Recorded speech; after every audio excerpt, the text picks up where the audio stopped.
우리들 가운데 역사하실 주님을 믿습니다. 우리들 가운데 역사하실 주님을 믿습니다.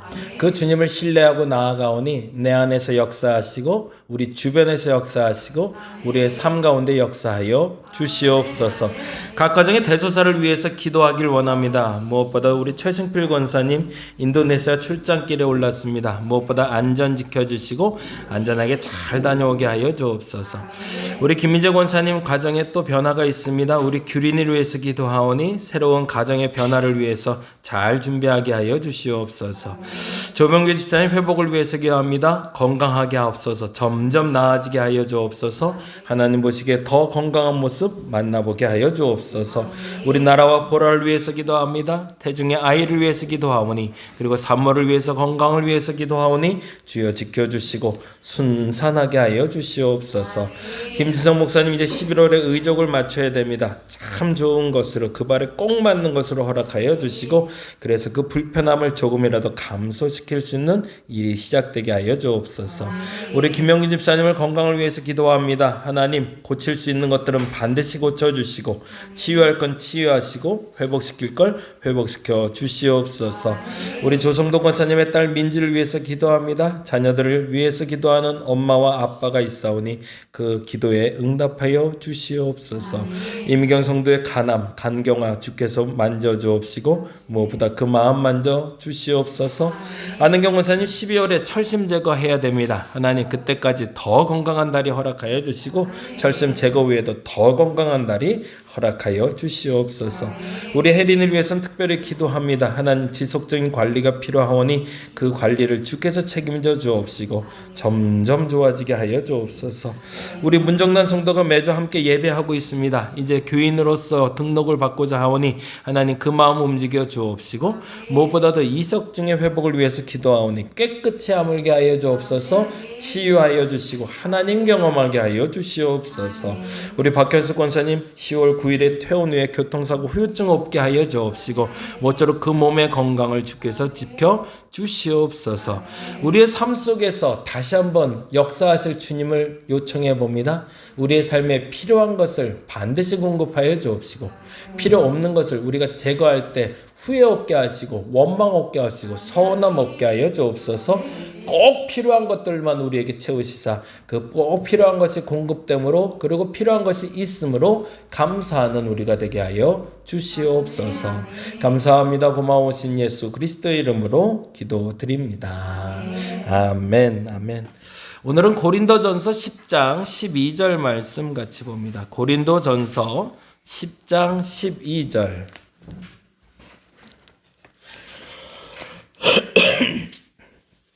(10장의) 12절 말씀, 짧은 말씀인데요. 우리 같이 찾아서 읽도록 하겠습니다.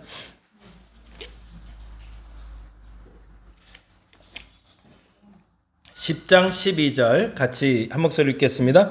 그런즉 선줄로 생각하는 자는 넘어질까 조심하라. 아멘. 오늘은 조심성, 조심에 대해서 좀 이야기 나누려고 합니다. 조심은 한문 단어예요. 보면 잡을 조자에 마음심자를 씁니다. 잡을 조자에 마음심. 네, 키지 않아도 돼. 어두워요? 아, 그래요? 그럼 키세요. 아니 계세요. 얼굴이 안 보여? 아, 그래요? 키세요. 아니, 켜도 돼. 켜도 돼. 네, 그러세요. 그냥 잡으라고 하시네. 우리도 쾌라니까. 저긴 내 얼굴이 안 보인대잖아. 조심하다라는 건 사전적인 의미는 모든 상황에서 위험한 일이 일어나지 않게 행동하는 것을 말합니다.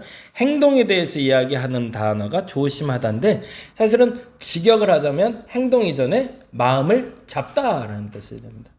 조심하는 건 그 마음을 지킬 수 있는 상태를 말합니다.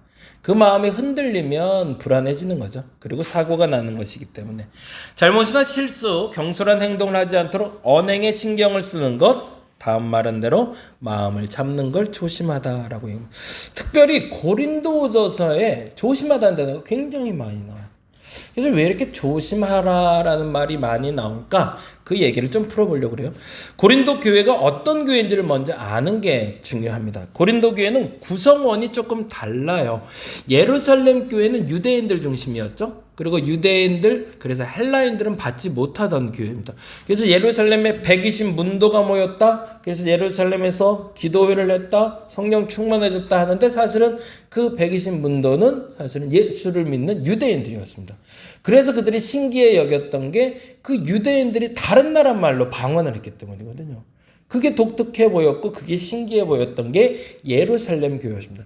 그래서 그 예루살렘 교회 내에 이방인들이 단 한 명도 교인으로 만들어지지 못할 때 교인을 만들기 시작했던 사람이 사도 바울이었죠. 그래서 사도 바울 때문에 사도 바울로 말미암아 구원받은 이방인들이 모이자 예루살렘에서 호출이 오죠. 너 뭐 하는 짓이야? 왜 유대인이 아닌 이방인에게 복음을 전해? 라고. 그리고 나서 호출받아서 사도 바울이 갔다가 거기서 회의를 통해서 크게 세 가지 결정을 내리고 이 세 가지만 범하지 않는다면 모든 사람이 예수 믿게 하자. 그럼에도 불구하고 예루살렘에서는 아직도 더 정확히 말하면 사도 바울이 3차 선교 여행을 갔다가 돌아올 때까지도 예루살렘 교회는 이방인들을 받지 못합니다. 그 정도로 편협한 교회의 모습을 갖고 있었던 거죠. 극단적으로 그 모습의 더 극단적인 모습이 뭐였냐면 사도행전 7장에 나타나는 집사를 임명하는 장면입니다. 왜 분란이 났는가를 얘기할 때 분란이 난 이유가 가장 큰 건 헬라파 과부와 유대인 과부를 편애했다는 거거든요. 왜 유대인 과부들만 도와주고 헬라인 과부들은 도와주지 않냐? 이들도 도와줘야 된다. 이거는 긍휼의 문제였어요. 헬라파 과부들이 교인이다 아니다가 아니었어요. 과부들을 돕는 것이 교회의 일이었는데 왜 구별해서 이방인 과부는 도와주지 않냐. 그래서 그들 중에 생겨났던 이방인 집사들을 세워서 그 일을 보게 했던 거죠. 그런 거 보면 이제는 이방인들도 예루살렘에서 신앙생활하게 된 거였네요. 그런데 얼마 지 않아 스데반이 죽죠. 그리고 나서 그 다음에 참 재미난 장면이 나와요. 사도들이 흩어지지가 않아요. 사도들은 예루살렘에 남고 이방인 지도자들만 흩어집니다. 그게 또 기이한 일이죠. 핍박이 시작되는데 핍박에서 제외된 존재들이 있었던 거죠. 유대인들은 제외됐던 겁니다. 그리고 이방인들만 또 핍박을 받은 거죠. 그만큼 철저하게 봉쇄적인 신앙생활을 했던 것이 사실은 당대 초기교회의 모습입니다. 그러니까 뭐 초대교회로 돌아가자 그러는데 그리스성 예쁜 모습은 아니에요. 초대교회의 모습은. 오히려 초대교회로 들어가자 그럴 때 그 초대교회의 본이 되는 모습은 사도 바울이 세운 교회들이죠. 근데 이 사도 바울이 세운 교회들 중에 고린도 교회가 참 못났어요. 그 이유가 있다는 게 오늘 본문 얘기가 돼요.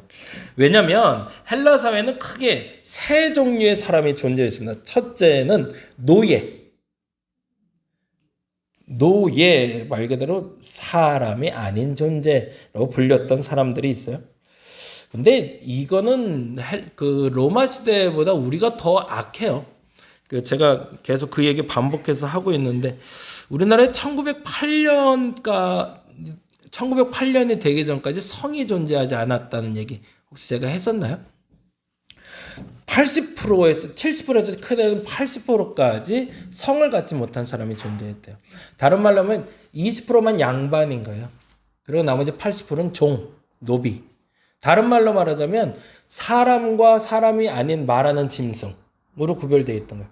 그러니까 이 땅에 존재했던 20%만 사람이었고 80%는 종이었던 거예요. 근데 그 사람들이 1908년, 1910년, 그러니까 일제의 식민지 지배가 시작되기 전에 호구조사를 했는데 대부분 다 이름을 갖게 됐어요. 어떻게 된 건가 했더니 다 돈 주고 산 거죠. 족보를 돈 주고 사고 돈 주고 족보에 들어가는 형태. 그래서 박씨, 이씨, 김씨가 많아지기 시작했다고 합니다. 그래서 1908년 이후로 한국 사람들도 성을 갖게 됐는데 그 중에는 남자들만. 그때 당시엔 여자들은 아직도 성도 이름도 없던 상태였던 거죠.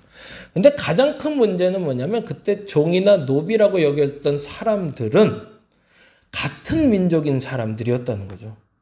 근데 로마 시대만 해도 노예는요, 이방 사람들을 데려다 노예를 시켰거든요. 전쟁 포로들 혹은 붙잡혀온 사람이 다른 나라 사람을 데려다가 돈 주고 사고 팔았던 거지, 사람을 돈 주고 사고 파는데 그 민족, 동일한 민족의 사람을 사고 파는 민족은 우리나라가 거의 유일했답니다. 그러니까 이거 참 심각한 거죠. 그런데 기독교가 들어와서 그거를 깨냈으니 어마어마한 일을 해냈던 거죠. 그래서 그 박경량이라는 사람이 처음에 백정으로서 세례를 받고 예수 믿게 됐다고 하는데 승동교회 장로님이십니다. 근데 그 백정도 성을 갖고 있었으니 이제 많이 변화되기 시작했던 거죠. 그럼에도 불구하고 당시에 로마 시대, 식민지 시대죠. 요 시대에도 동일하게 노예는 말하는 짐승이었습니다. 그 이상 그 이하가 아니죠. 그래서 주인이 노예를 돌로 쳐 죽인다 한들 문제되지 않는, 단지 짐승 하나 죽인 것과 똑같은 것과 그에 합당한 배상만 하면 되는. 그래서 예수를 받던 은전 20전이라는 돈이 그 돈이라는 얘기도 있죠. 노예로 판 거거든요. 이건 충격적인 사건인 거죠. 그리고 두 번째 존재가 있는데 자유민이 있었습니다. 말 그대로 태생 자체가 로마인. 태어나자마자 로마인. 바울이 자유민이었다고 그러죠. 바울은 나면서부터 로마 사람, 로마 시민이었다고 그럽니다. 그리고 자유 출생이 있습니다. 자유민, 죄송합니다. 자유민은 돈 주고 산 사람이고 자유 출생이 돈을 주고 사지 않고 스스로 로마인으로 태어난 사람. 세 가지 부류가 있었는데 시골 노예들의 가장 낮은 신분의 소유자였고 그 중에 대부분이 고린도 교회 교인이었다고 합니다. 그 얘기를 이렇게 기록하고 있어요. 고린도전서 1장 26절 28절 봐볼까요? 고린도전서 1장 26절에서 28절. 1장 26에서 28. 같이 한번 읽어보겠습니다. 형제들아 너희를 부르심을 보라.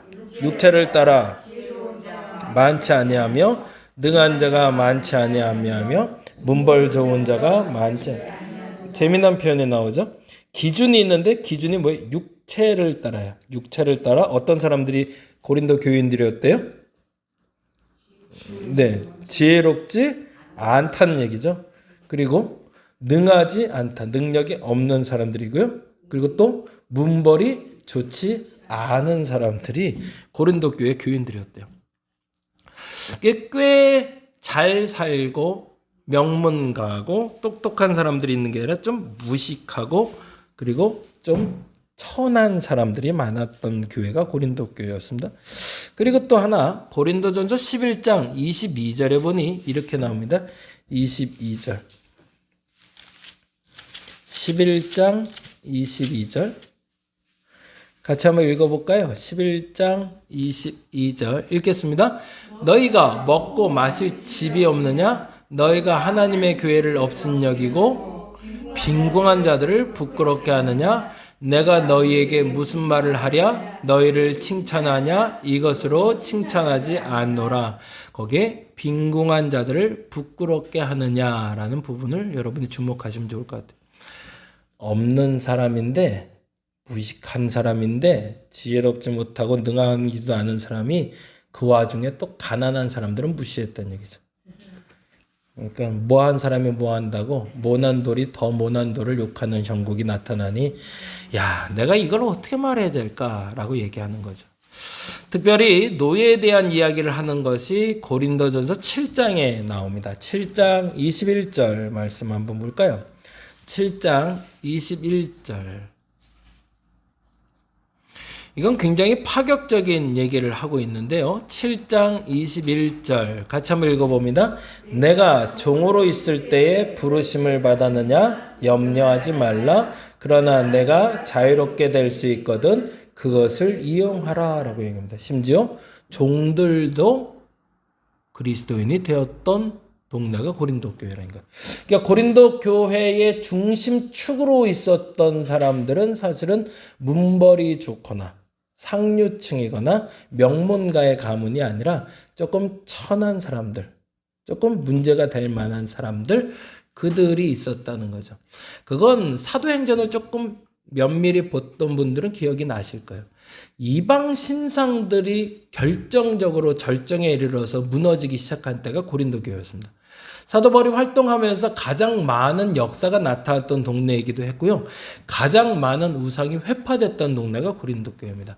다른 말로 하면 그들의 우상을 버리고 어디로 귀화한 거예요? 하나님께로 귀화한 거죠. 그러다 보니 우상을 섬기던 이들 혹은 우상의 제물을 만들던 이들, 그들 중에 대다수가 그리스도인이 되었던 겁니다. 그리고 그들 중에는 노예들도 있었던 거죠. 그러니까 고린도 교회에서 가장 먼저 조심해야 될 부분이 있었던 거예요. 갑자기 신분이 승격된 거예요. 그 속된 말로 갑자기 부자 된 걸 뭐라고 그러죠? 졸부라고 그러나요? 네. 갑자기 부자가 된 거예요. 그러니 그 돈을 어떻게 써야 될지 모르는 것처럼 갑자기 자유가 주어진 거예요.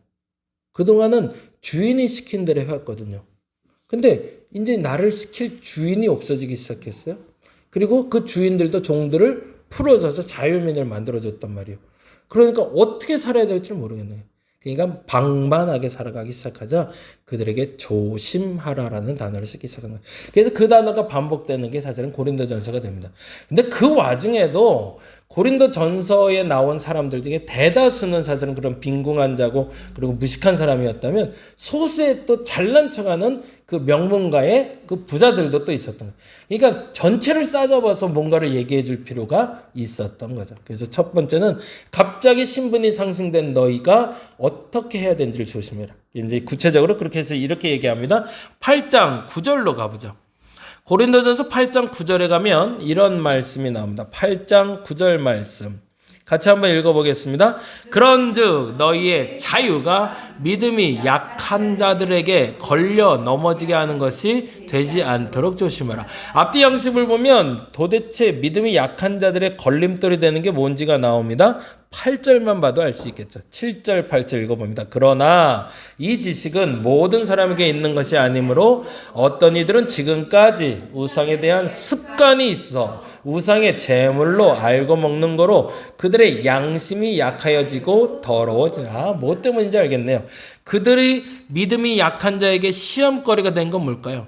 과거에 이 사람들이 뭐 만들던 사람들? 우상 만들던 사람들. 그리고 우상의 제물을 만들던 사람들. 그러니 우상의 재물 먹는 게 왜 문제가 돼? 라고 습관적으로 생각했던 거죠. 그리고 그 습관을 버리지 못하는 사람들이 대다수였던 겁니다. 그러니 늘 먹어왔던 우상 음식 재물들인데 왜 그거 갑자기 먹지 말라고 그래? 먹을 수 있지. 라고 생각해서 당연히 먹는 이들에게 얘기하는 겁니다. 너희들이 예전에 우상 만들 때 먹을 수 있었지만 지금은 아니지. 지금 다시 예수 믿기 시작한 사람들에게 그게 얼마나 불편하겠냐. 너희들의 습관이 익숙하다 할지라도 이제 그 습관을 버려야 된다라고 얘기하는 게 첫 번째, 믿음이 약한 자들을 위해서 주변을 살피라는 겁니다. 여러분 중에 과거의 습관, 예수 믿기 전에 과거의 습관, 그런데 그게 예수 믿고 나서도 고쳐지지 않는 습관이 있다면 그걸 먼저 찾아보시기 바랍니다. 우연하게도 입에 욱하는 단어들, 욕하는 단어들이 예수 믿기 전에 많았던 사람들이라고 예수 믿음이 확 달라지지 않거든요. 그건 자기가 몰라서 할 때도 너무 많아요. 그래서 그런 거는 스스로 발견해 줘야 되고 주변에 나를 아는 사람들이 믿음이 약한 자들에게 시험 들지 않도록 여러분이 조심해 줘야 됩니다. 무엇보다 중요한 건 그래서 지난번에도 말씀드리지만 예배하는 자세입니다. 주일날 내가 예배 드릴 때 반듯한 자세와 반듯한 찬양과 말씀 듣는 자세 그리고 예배하는 자세가 필요한 이유는 나 스스로 하나님 앞에 온전히 예배 드리는 것도 있지만 무엇보다 그날 참석한 믿음이 약한 자들이 시험 들지 않게 하기 위해서입니다. 저 권사님 또 자네? 라는 말이 들으면 안 되죠. 저 권사님은 성경도 안 펴. 안 펴도 되길 것 같은데? 뭐 이런 생각이 드는 거죠. 익숙해지기 시작하는 겁니다. 긴장하지 않는 거죠. 그리고 뭐 저분도 맨날 그러는데 저분은 50년대 때인데 뭐 신앙생활. 나 이제 시작했는데 괜찮지 뭐. 라는 생각이 드는 거죠. 그래서 제가 의지적으로 그런 얘기 부탁드리죠. 눈에 띄게 신앙생활 하시라고. 남들에게 티나게 신앙생활 하시라고. 오자마자 기도하는 거 보여주는 거 되게 중요하죠. 우리 아이들도 다 들어오면 우리 하원이도 기도 안 하는데 그놈도 계속 얘기하는데 들어오면 그냥 잠깐 앉아서 기도하는 모습 티나게 예배 드릴 때 찬송 조금 더 크게 말씀 읽을 때 같이, 그리고 아멘도 내가 조금 더 많이, 그것이 익숙하게 연습된다면 누가 믿음이 약한 자들을 지킬 수 있다는 거죠. 먼저 믿은 사람들의 본이 그래서 중요합니다. 그것을 첫 번째 얘기를 하면, 두 번째 고린도전서 3장 10절에 조심해야 될 것이 나오네요. 3장 10절입니다. 이 말은 아까 갑자기 자유인이 된 사람들에 대한 이야기가 있는데 3장 10절 이제 빨리 가볼게요. 같이 읽어봅니다. 3장 10절 내게 주신 하나님의 은혜를 따라 내가 지혜로운 건축자와 같이 터를 닦아둠에 다른 이가 그 위에 그러나 각각 어떻게 조심할지니라. 뭘 세우는 걸 조심하라는 걸까요? 11절을 보면 이해가 돼. 읽어볼까요? 이 닦아둔 것 외에 능히 다른 터를 닦아둘 지가 없으니 이 터는 곧 예수 그리스도다라는 얘기. 이게 무슨 말일까요? 아까 말씀드린 대로 갑자기 자유가 주어진 거예요. 갑자기 벼락부자가 됐어요. 이 돈을 어떻게 쓰지? 그 터가 누구다? 예수다. 네, 그거 알아야 된다는 거예요. 그 돈이 갑자기 몰렸어. 그럼 이 돈을 어떻게 쓰지? 누구를 위해서 쓰지? 왜 이 돈이 왔지? 라고 물을 때 당연하게 툭 터지면서 나와야 되는 게 있는 거예요. 이 돈 주신 분? 하나님이지. 어디에서 써야? 하나님을 위해서 써야 되겠지. 거기에 대해 감사해야 되겠지. 라고 하는 게 맞다는 거죠. 갑자기 자유가 주어졌을 때, 갑자기 할 수 있는 일이 부어졌을 때, 그 다음 일을 무엇을 해야 될지 조심해서 하라는 겁니다. 왜? 그것이 시험거리가 될 수 있기 때문에. 그래서 지난번에도 한번 말씀드린 적이 있는데 성북구 쪽에 강북구 쪽에 한 교회에서 권사님이 평생 모았던 전 재산을 하나님 앞에 드리고 싶은 간절함이 있어서 자녀에게 약속을 하고 80억을 기부를 하셨대요. 그리고 교회는 2개로 쪼개졌답니다. 당연한 일이 벌어지는 거예요. 갑자기 돈이 많이 들어오니까 어떻게 해야 될지 모르겠어요. 이 돈의 주체가 누구냐? 이 돈을 누가 써야 되느냐? 어떻게 써야 되느냐? 아주 난리가 난 거야. 근데 그분은 이미 돌아가셨잖아요. 그런 책임 소지가 없는 거죠. 그러고 80억을 가지고 장로님들끼리 싸우기 시작하고 목사님하고 싸우기 시작해서 결국엔 교회가 두동강이 나는 그런 일이 벌어졌대요. 오히려 드리지 말는 것이 나을 뻔한 거죠. 한산교회 원로 목사님도 그 고민을 많이 하셨어요. 은퇴할 때가 됐는데 이분이 현금이 좀 많았어요. 그래서 되게 고민 많이, 그 다음 어떻게 하셨는지 모르겠어요. 얼마인지도 얘기하셨거든요. 엄청나게 많은 재산을 갖고 계셨는데 그 돈을 어떻게 해야 될지 모르겠다고 그러셨어요. 만일에 이 돈을 놓고 가면 교회가 병들 것 같고, 그렇다고 다른 사람을 주자니 기준이 없고, 그래서 고민이라는 얘기를 하셨는데, 우리가 기준을 잡아야 될 것이 있어요. 다음을 어떻게 해야 될까를 알고 움직여야 된다는 거예요. 지금 그냥 마음에 감동이 돼서 무조건 할 게 아니라 내가 감동이 된다면 이 감동대로 내가 행동했을 때 혹 시험 들 사람이 있지 않을까라는 것도 여러분이 생각하셔야 된다는 거죠. 내 마음엔 다 하고 싶은데 내가 이렇게도 할 것 같은데 그리고 이렇게 해도 될 것 같은데 라고 여겨저겨 했던 행동이 누군가에겐 큰 시험거리가 될 수도 있음을 알아서 조심하라고 얘기합니다. 세 번째 중요한 게 있는데요. 16장 10절입니다. 같이 보죠. 고린도서 16장 10절. 그래서 사도 바울이 고민하다가 이들에게 지도자가 필요하겠다고 생각합니다. 그래서 지도자로 적합한 사람을 선택했는데 하필이면 그 사람의 이름이 디모데예요. 그래서 10절 읽어봅니다. 디모데가 이르거든 너희는 조심하여 그로 두려움 없이 너희 가운데 있게 하라. 이는 그도 나와 같이 주의 일을 힘쓰는 자임이니라. 왜 그랬을까요? 너무 어렸거든요. 똑똑하고 지혜롭고 지도력도 가지고 있었지만 업신여김을 받을 만큼 어린 사람이었기 때문에 혹여 너희들의 그 나이 먹음이 그 나이 어린 지도자를 힘들게 하지 말라라고 이야기합니다. 그래서 그 기준을 뭐로 얘기하고 있어? 그도 나와 같이 주의 일을 힘쓰는 자, 나와 동격이다라고 얘기하고 있습니다. 우리 교회도 마찬가지였으면 좋겠습니다. 나이 어린 사람, 나이 많은 사람의 기준이 아니라 신앙이 성숙한 사람, 성장한 사람, 어린 사람의 기준이 됐으면 좋겠습니다. 그래서 그 기준 내에서 업신여기지 않도록 우리는 조심해야 합니다. 세 가지 조심할 게 있네요. 믿음에 약한 자들, 다음에 무엇을 해야 될지, 그리고 사람을 외모로 판단하지 않는 것이 중요하다고 고린도전서는 얘기합니다. 그런데 그들이 조심하지 못했던 이유가 나와요. 시간이 많이 가서 요건 그대로 읽어볼게요.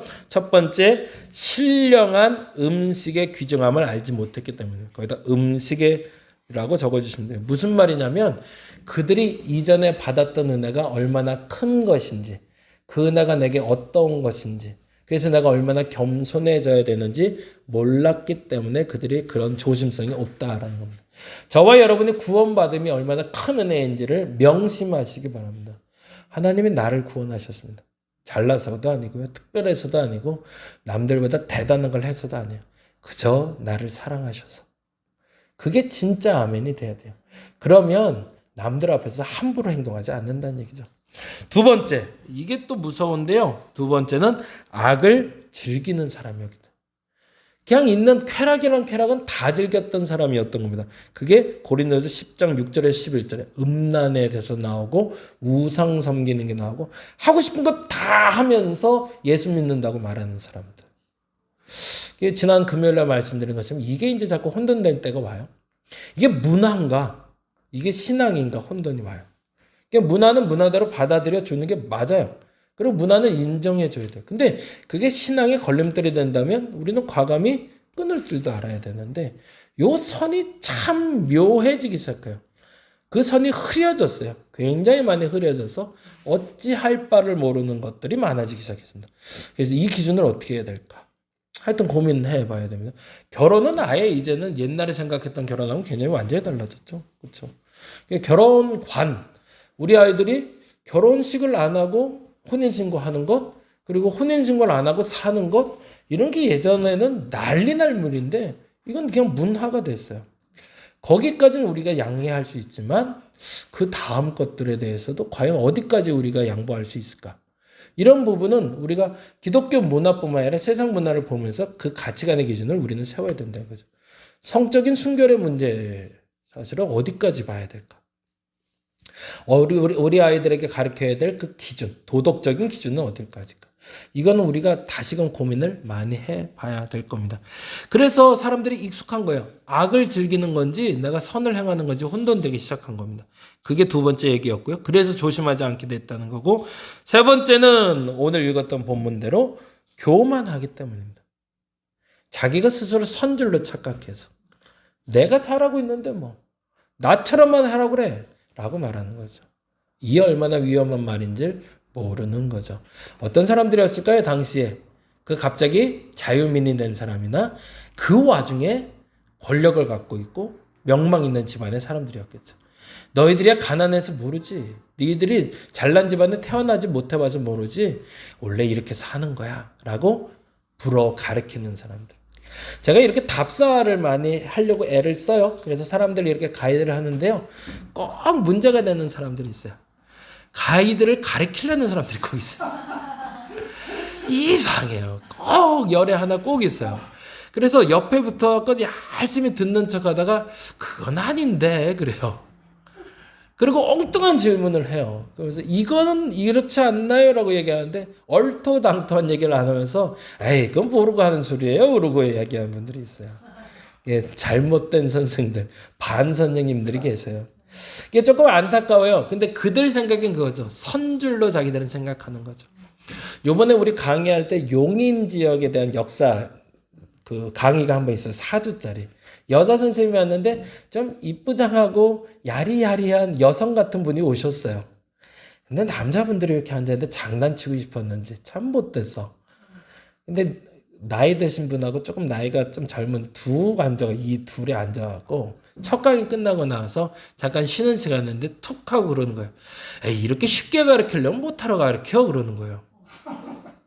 이 정도 수준은 남들도 다 아는데 그러시는 거예요. 이분이 되게 당황을 했죠. 여자분이. 그래갖고 어떤 얘기를 듣고 싶냐고 그랬더니 이 정도는 다 아는데 좀 어려운 얘기를 해야지. 이런 거 들으려고 내가 이 어려운 시간 내서 온 줄 알고 막 내가 들릴 정도로 저 뒤에서 그러시더라고요. 그러고 나서 쉬는 시간이니까 얼굴이 막 어떻게 난리가 났어요. 강사님이 걱정이 돼서 다음 강의를 어떻게 해야 되나. 근데 참 웃기죠. 다음 강의부터 자기들은 무슨 얘기인지 하나도 모르는 거예요. 그냥 수박 겉핥기로 자기들은 알고 있었던 사실들인 거죠. 그러고 나서 그 다음에 조금 깊은 얘기가 들어가니까 하나도 대답을 못해. 그냥 수박 겉핥기로 알고 있는 그걸로 장난치고 싶어서 했던 거더라고요. 잘못된 사람들인 거죠. 그리고 스스로 선줄로 생각해서 남들을 얕잡아 보는 사람들. 근데 무섭게도요, 교회에 그런 사람이 많다는 데 있습니다. 참 기고만장해져요. 조금 기도한다고. 조금 내가 하나님께 응답 받았다고. 조금 은혜 체험했다고. 우리 교회는 그런 사람 없어서 좋고, 저도 그런 거 잘 몰랐는데, 목사님한테 내가 인정받는다고. 예전에 큰 교회에 있을 때 그런 얘기를 많이 들었어요. 내가 목사님 측근이야. 내가 오른팔이야. 뭐 이런 사람들 있잖아요. 감히 나한테. 너 그래봐 목사님한테 이른다. 뭐 이런 사람들. 웃기지도 않은 사람들이 있었어요. 그러니까요. 그게 뭐 얼마나 대단해. 내 오른팔 해봐야 뭘 써먹으려고 그런지 몰라. 하여튼 그런 사람들도 있었어요. 그래서 그 측근 되려고 애쓰는 사람들 참 못난 사람들이죠. 우리에게는 안 그랬으면 좋겠어요. 누구 편, 내 편, 우리 편이죠. 다 우리 편이지. 그런 게 어디 있어요. 어쨌든 그런 부끄러운 모습들이 없었으면 좋겠습니다. 그래서 다음의 질문으로 우리 마쳤으면 좋겠습니다. 첫째, 받은 은혜가 무엇인지 아는가? 여러분 어떤 은혜 받으셨나요? 그 은혜 알면요. 더 정확히 말하면 우리 은혜 받았습니다. 이 말 잘 써야 돼요. 진짜 고개를 못 들어요. 내가 구원받은 걸 진짜로 아니에요. 어찌 나 같은 존재를. 이거 그렇게 얘기해야 돼요. 어떻게 감히 내가 하나님 앞에 고개를 들어요? 못 들어요. 고개 팍 숙이고 살아야 돼. 너무 죄송하고 너무 감사해서.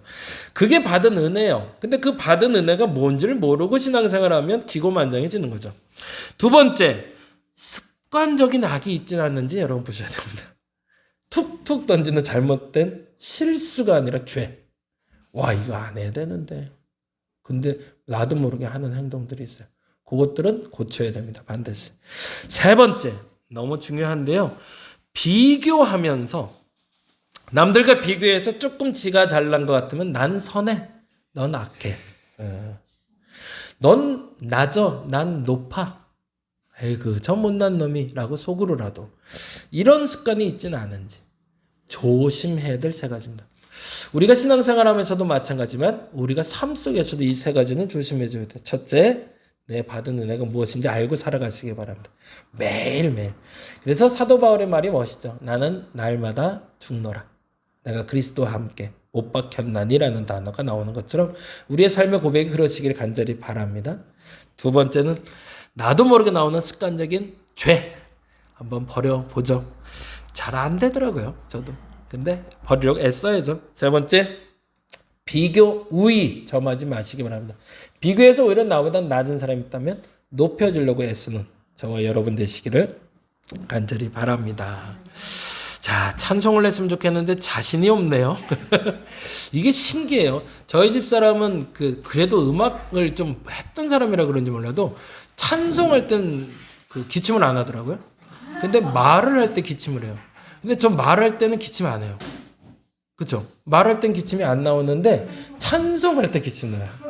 그래서 집사람한테 신기하다. 금요일 날 그랬거든요. 집에 가면서 왜 당신은 찬양하면서 기침이 하나도 안 나오냐. 난 기침해서 찬양 못하겠는데 호흡법이 달라 그러더라고요.